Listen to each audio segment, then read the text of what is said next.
Good morning from the Sky Zone studio. It's Corey, Melanie, and Chuck. Introducing The Pulse Morning Jumpstart. Yeah. Pulse FM. Positive hits. 8:08, a sunny 42 degrees outside. The sun shining down on the Golden Dome, even though some of us maybe shed a tear or two because our friend Muffet McGraw has decided to step down after 33 years at the helm of the Notre Dame program, and the coach graciously joining us here on the flagship home of Notre Dame women's basketball. Muffet, good morning. Good morning, Chuck. When did you really make this decision to step down? This is something I look at every year. Since the championship, after that year, kind of looked and said, I think I'll go one more year. And so, most people go and have a 5-year plan. I have a 1-year plan every year. And going through this season, I thought, I learned a lot after the season, thought about it a lot, where we are. I wanted to make sure the program was back, healthy, and ready to challenge for the next Final Four. And I saw the class coming in and thought we are in great shape right now, but maybe it's time for me to step down and kind of enjoy another challenge. I am interested in doing something away from basketball. Okay. Over your career, where do you think you improved the most as a coach? I went through a complete metamorphosis. When I started, coaching was very different back then. It was 90% coaching. It was all X's and O's, and it was a little bit of the Bobby Knight, my way or the highway. This is how we're going to do it. And as kids changed, and especially with this generation, who really they thrive on praise and they thrive on positive feedback. And in sports, generally, there's consequences and there's usually some negative feedback. So I had to learn how to kind of change and be a lot more positive, with what we gave them after games and during games. And they, trying to teach them mental toughness is hard these days because a lot of kids don't know how to handle adversity. So I had to turn into a psychologist, I think, by the end. Yeah, I thought it might have been increased use of sarcasm, but I wasn't sure.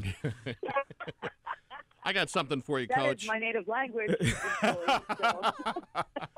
Coach, I got a text from Chuck yesterday, and I was off social media for the afternoon, and he said, well, and he made a comment, and I'm reading, and I see you stepping down, Neil Ivey stepping up, and I said, well, that escalated quickly.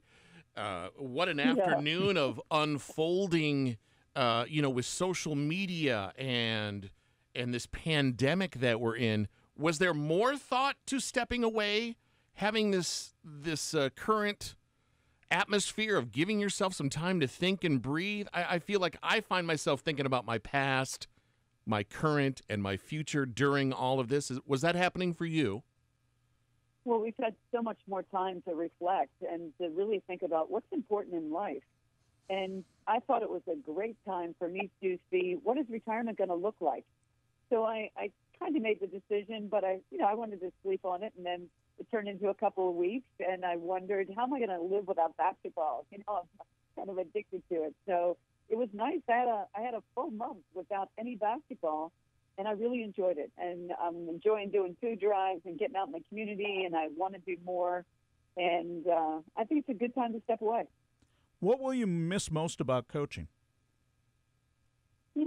I think practice. I'm sure that come the fall, I'm going to miss being at practice, but it's mostly just the people. The other coaches, the coaches in the department, the people in the department, and of course the local media. I think that's probably what I'm going to miss the most. Again, sarcasm, your native language. Did you call Gino yet? I'm waiting by my phone for that call to come in. I'm not making the first move. Coach, reading the news clips yesterday and watching a little bit of your online announcement, and then just minutes ago, I'm leaning into every word you're saying, and you said maybe the next adventure is outside of basketball. Follow-up question, care to share what that might be? What are you dreaming about, or are you just dreaming in general?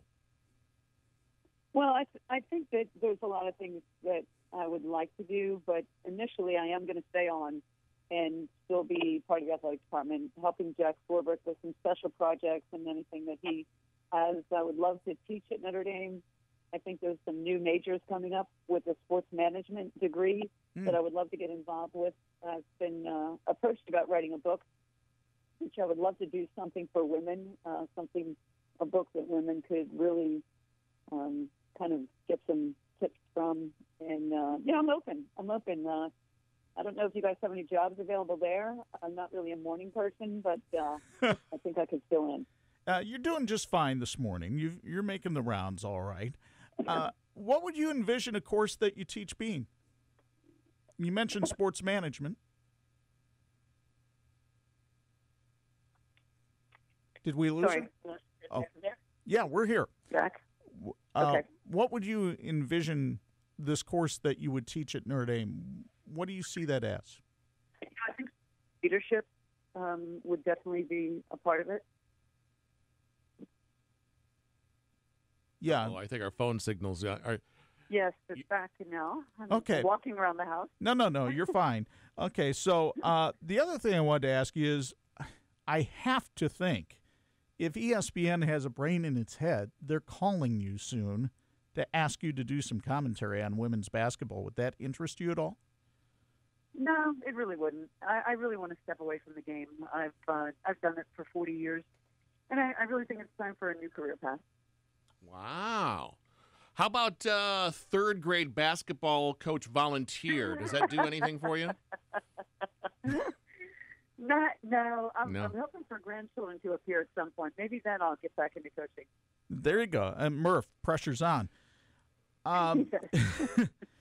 Okay, here's a quick would you rather, because both of these ideas have been bounced out there. And I know you're a humble person, but would you rather have the court named after you, like Pat Summitt has at Tennessee, or a statue like Lou Holtz has at Notre Dame? Well, I'm going to pretend my phone just went out. But I'm sure you've heard both of those ideas put out there. I have not heard that. No. Yeah, I don't even know what to say to that, Chuck. So you decide. Okay. I would give you both, but that's me. Coach, you said you've had a month to just decompress. Chuck mentioned earlier, what did you learn the most about yourself? How about in the last month? Have you, and I ask you this, Chuck, quite a bit, like, what are you learning about yourself as we are in this life timeout? What are you experiencing about your own person?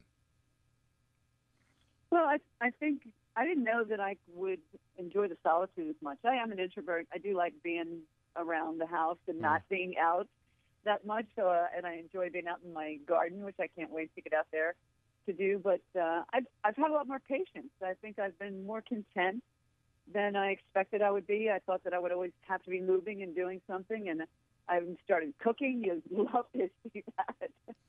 I'm baking and learning new things. So is Matt sure that he's ready for this? I don't think he is. He doesn't know what to do with me in the kitchen. That's going to be interesting. But, yeah, I'm going to have him out on the golf course because they are open.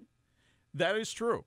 If you had to give Niele a piece of advice about, hey, watch out for this. This is something you might not expect or necessarily be ready for. What do you think that would be? Well, I would turn off notifications on social media, and I would not read anything that comes out. I think I would just really keep my circle very close.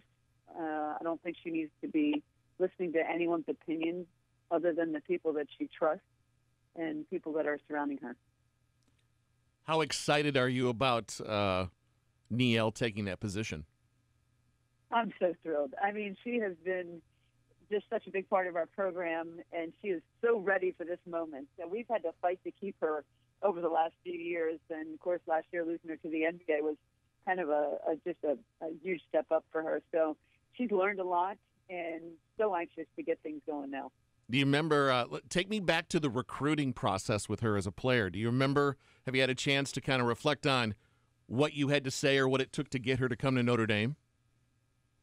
Well, that was a great experience. Recruiting was a little different back then. You kind of went to see them, you talked to them a couple of times, you brought them on campus, and got to know him. And I remember seeing her in a game, and she went 0 for 11.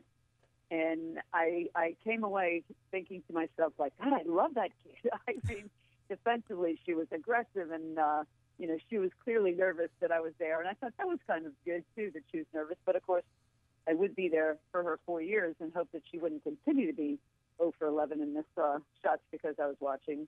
But she came on campus wearing the skirt, got off the plane with a cake that her mom had baked for me. And after she left and went home from the visit, she called me that night and said, if the offer is still there, I would love to come to Notre Dame. And she was just such an amazing kid. I was just a great recruit for us. I asked you what you were going to miss. What aren't you going to miss? I'm sorry. I mentioned this yesterday, but those in-game interviews. Oh, yes. During the Final Four. Those Wow. are some of my favorites, Oh, in-game. Yeah, where Holly Rowe comes over and talks to in-game. her. Oh, Yes. wow. Hey, Mississippi State just went on a 10-0 run. Coach, what are you thinking? I don't think you want to know, really, what I'm thinking. You could have borrowed a Greg Popovich style there and just I given love him. Oh, yeah. Exactly. Yeah. He's the master of those. Well, I can't tell you how much we appreciate the relationship we've had with you over the years, and certainly plan on that continuing. You've been a wonderful friend. I want to tell you, I started at WNDU the same year that you came to Notre Dame, 1987. And like you, I believe in equal pay. So if you could tell Jack Swarbrick, I'm a little bit behind because I'm not ready to retire yet. You're like Scottie Pippen in the documentary, aren't you? You need a new agent, Chuck Breedy. Exactly. Muffet, I want to tell you a quick story. Back in the late 90s, I think it was your idea, if I remember correctly, to partner with a local radio station promoting the games. And I was doing the morning show back in the day on U93, and we had this pre-game listener deal. And we had like 30 listeners that came to the game, and we had dinner for them, and they got posters. And the head coach of the basketball program stops by before the basketball game and spent time with these people. And I don't know that Muffet would have done that in 2019. She's probably a little bit busier.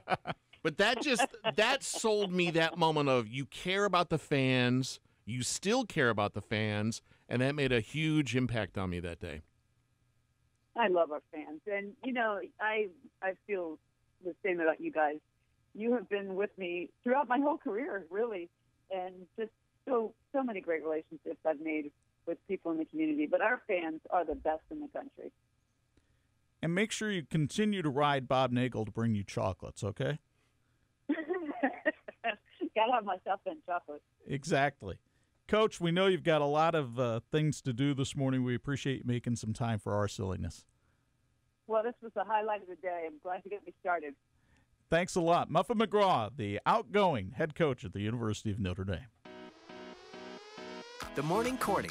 Some of his jokes are funny, but some of them are just like, why did you say that? 8:50. Get your giggles right here on Pulse FM. It's uplifting and it's funny in a positive way. Positive hit.